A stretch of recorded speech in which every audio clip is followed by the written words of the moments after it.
Saat musim mudik Lebaran, banyak warga khususnya di kota-kota besar meninggalkan rumah mereka untuk pulang ke kampung halamannya masing-masing. Rumah yang ditinggal kosong oleh pemiliknya tentu rawan aksi kejahatan maupun insiden kebakaran. Rata-rata setiap tahunnya ada saja laporan mengenai warga yang rumahnya kemalingan saat ditinggal mudik. Tidak sedikit pula kasus kebakaran terjadi. Berbagai upaya dilakukan untuk menekan kasus pencurian dan kebakaran saat musim mudik. Ratusan personel polisi maupun polisi Pamong Praja dikerahkan untuk menjamin keamanan selama Lebaran. Tahun ini lewat operasi Ramadia, Polri bersama TNI mengerahkan hampir 160.000 personel. Selain untuk menjaga keamanan dan kelancaran arus mudik, personil yang dikerahkan dalam operasi ini juga bertugas menjaga keamanan lingkungan warga yang ditinggalkan para pemudik. Pemprov DKI Jakarta membentuk PAM pengamanan rumah kosong. Sekitar 5.000 personil Satpol akan berkeliling menjaga keamanan di tiap kecamatan, terutama di rumah-rumah yang ditinggal mudik pemiliknya. Dalam pengamanan ini, petugas melalui kelurahan masing-masing akan mendata rumah warga yang ditinggalkan kosong untuk mudik. Karena itu, jauh-jauh hari warga yang hendak mudik diminta untuk melapor ke pengurus kelurahan di tempat mereka menetap. Akankah upaya dan strategi ini berhasil menekan angka pencurian dan kebakaran saat musim mudik Lebaran? Bagaimana pula masyarakat mestinya mengantisipasi aksi pencurian dan kebakaran rumah saat mudik ini?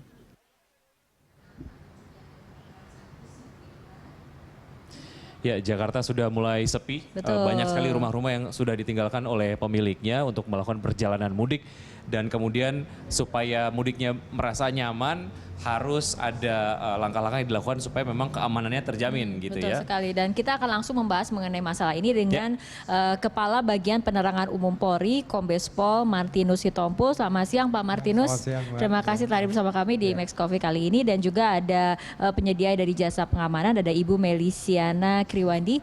Bu Meli, selamat siang. Selamat siang, Ya, Mbak. dari G4S ya. Iya, kita Oke. akan bahas ke Pak Martinus lebih dahulu. Pak Martinus, ini kan sudah masuk musim mudik, artinya orang kemudian sudah keluar dari rumahnya, meninggalkan rumahnya, menuju kampung halamannya. Inginnya tentunya pada saat mereka mudik dengan perasaan aman dan juga nyaman meninggalkan rumah. Tapi kan kita lihat bagaimana rumah kosong ini memiliki potensi yang rawan aksi kejahatan. Ini polisi bagaimana kemudian mengantisipasi masalah ini? Ya, sejak awal kita memang menginformasikan kepada masyarakat melalui petugas-petugas kami yang ada di lapangan seperti Babin Kamtibmas, kemudian petugas patroli-patroli untuk mendatakan rumah-rumah kosong yang akan ditinggal.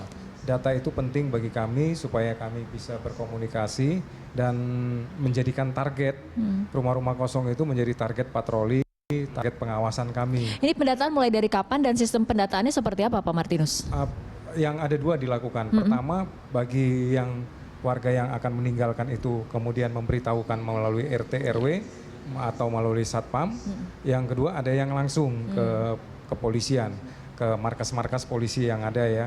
Bahkan ada juga yang sambil mau menitipkan barangnya.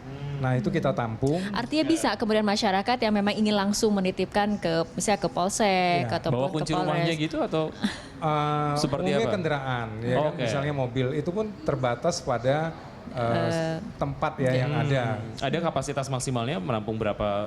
Ya tergantung kendaraan. sangat situasional dengan markas polisi yang ada ya. Oke. Polsek misalnya dia bisa muat tiga, bisa juga ada yang besar, ada yang hampir 10 seperti itu. Oke. Jadi siapa yang awal memang ya kita bantu, kita fasilitasin seperti itu. Oke, yang akan dikonsentrasikan sebanyak 160.000 petugas lah ya. Ya, untuk itu akan operasi. terkonsentrasi di Ya, mana ini saja? memang ada dua yang kita lakukan.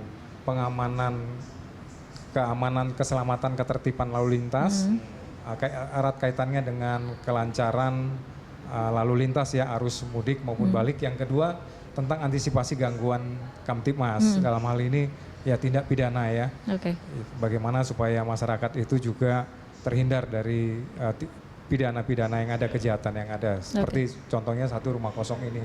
Nah, rumah kosong ini memang yang kita lakukan antisipasi sejak awal. Ya, kita bekerja sama juga dengan pemerintah provinsi.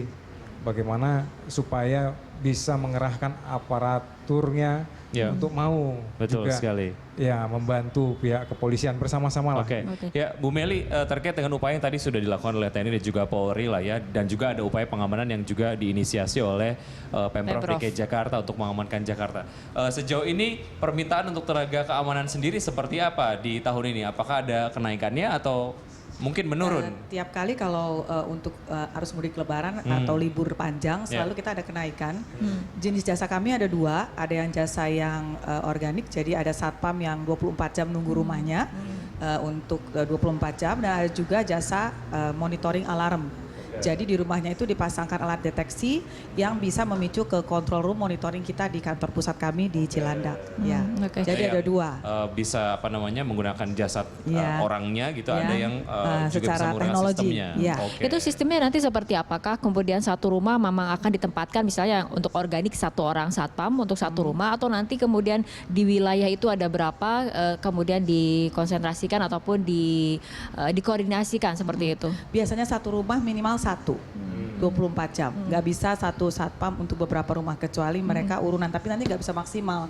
Karena biasanya yang dilindungi itu kebanyakan rumah-rumah petinggi-petinggi, kemudian juga rumah-rumah ekspatriat yang kebetulan bank-banknya juga kita jaga, seperti itu. Oke. Jadi biasanya satu rumah satu, dan itu 24 hours. Oke, Ya. baik Pak Martinus, ini bagaimana kemudian tanggapannya mengenai ternyata ada juga masyarakat yang mungkin menggunakan jasa pengamanan swasta terutama untuk keamanan rumah kosong pada saat mudik seperti itu ataupun libur panjang. Ya, bagi pihak kepolisian berbagai potensi masyarakat yang ada untuk mengamankan secara swakarya ya secara sendiri swadaya itu saya kira patut kita dukung. Oke. Karena kita memiliki keterbatasan juga dalam arti jumlah personil, peralatan kita juga, karena jangkauan kita juga terbatas ya. Sekarang kita itu memiliki polisi yang berbanding dengan masyarakat, dengan warga itu ada sekitar 1 sampai 700 orang ya. Satu orang polisi Satu melayani berbanding 700. orang. Iya, idealnya Oke. itu 1 sampai 300 sampai 1 400.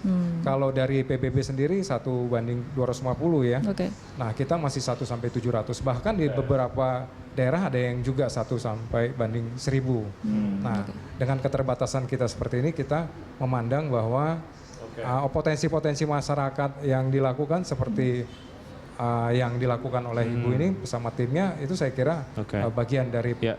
swadaya masyarakat untuk Ya. mengamankan dirinya. Oke, Pak Martin, soal angka kriminalitas sendiri yang kemudian terjadi saat mudik lebaran gitu ya. Tahun 2015 angkanya seperti apa sih? Ya, kalau dilihat ya, terjadi penurunan. Memang tidak signifikan. 5 sampai 10% itu terjadi penurunan. Nah, sering sekali memang ada kelalaian dalam hal kita meninggalkan rumah. Misalnya sekarang mereka juga para pelaku-pelaku itu melakukan mapping, melakukan pemetaan mana rumah kosong itu dipetakan sama mereka.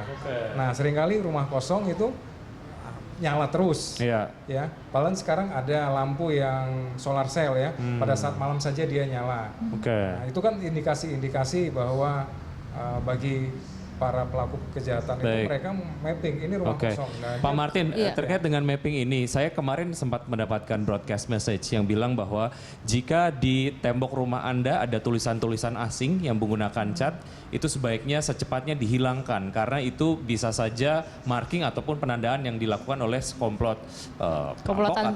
komplotan maling lah ya gitu untuk menandai rumah yang kosong ataupun komplek yang tidak ada tenaga satpamnya ataupun keamanannya. Itu ada juga modus seperti itu atau gimana, ya, kita Pak? pastikan itu tidak benar ya. Oke.